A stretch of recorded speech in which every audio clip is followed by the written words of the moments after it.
My interest for AI began in hospital rooms, where I witnessed multiple preventable failures in healthcare, from sensitive data being recorded on unprotected files to surgeries being cancelled because of poor logistics. And the problem is that in hospitals, data exists. However, it is not always used to prevent problems. I am Karina Liceaga, a biomedical engineer from UNAM, and I want to contribute to this Erasmus program through my interdisciplinary and multicultural background. Having studied and worked in both the United States and the Mexican healthcare system, I will help ground discussions and real-world challenges and bridge disciplines to focus on an ethical human impact.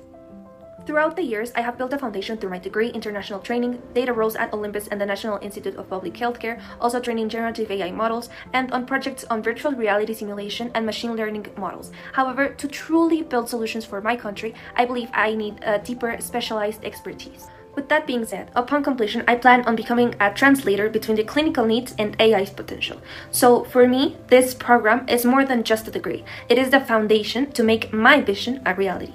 Thank you.